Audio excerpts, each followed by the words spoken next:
সিলেটের সীমান্তবর্তী কানাইঘাট উপজেলার সুরমা নদীতে ভাঙন প্রতিনিয়ত বাড়ছে। বিশেষ করে শুকনো মৌসুমে বিঙ্গাবাড়ি ইউনিয়নের গাছবাড়ি বাজার, দলইমাটি, পাত্রমাটি, চৈলতাবাড়ি, দর্জিমাটি সহ অন্তত ৮টি স্থানে ব্যাপক ভাঙন দেখা দিয়েছে।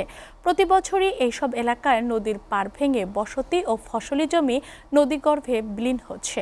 ঝুঁকিতে রয়েছে প্রাথমিক বিদ্যালয় সহ অসংখ্য বাড়িঘর। সিলেট থেকে আবু তাহের চৌধুরীর প্রতিবেদন। সিলেটের কানাইঘাটে সুরমা নদী ভাঙনের আতঙ্কে স্থানীয়রা দিন কাটাচ্ছেন অনিশ্চয়তার মধ্যে। নদী পাড় ধসে যাওয়ার ভয়ে রাতেও অনেকে ঘুমাতে পারছেন না।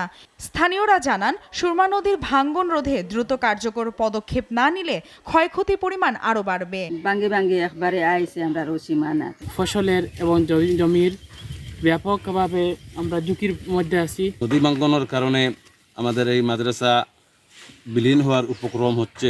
নদী ভাঙনের একটি বড় প্রকল্প এই সরকার হাতে নেয় এবং বাস্তবায়িত করে। এই ভাঙনগুলা ব্লক দ্বারা পরিপূর্ণ করে এই আমার ইঙ্গাবাড়ি ইউনিয়নের এই ক্ষয়ক্ষতি থেকে রক্ষা করার জন্য আমি সরকারের প্রতি উদারত আহ্বান জানাচ্ছি।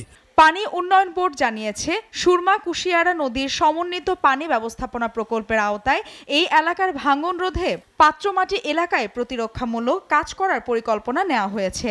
সিলেট জেলার সুরমা কুশিয়ারা নদীর সমন্বিত পানি ব্যবস্থাপনা প্রকল্প নামে একটি প্রকল্প আমরা তৈরি করছি। সেই প্রকল্পের আওতাধীন কানাইঘাটের সুরমা নদীর তীরে কানাইঘাটের ঝিঙ্গাবাড়ি ইউনিয়নের পাত্রমাটিতে প্রায় 1 কিলোমিটার জায়গা নদী ভাঙন রোধে আমাদের প্রতিরক্ষামূলক কাজ করার পরিকল্পনা রয়েছে। তবে এলাকাবাসীর দাবি, শুধু 1 কিলোমিটার নয়, পুরো ভাঙন প্রবণ এলাকায় স্থায়ী ব্যবস্থা গ্রহণ করা প্রয়োজন।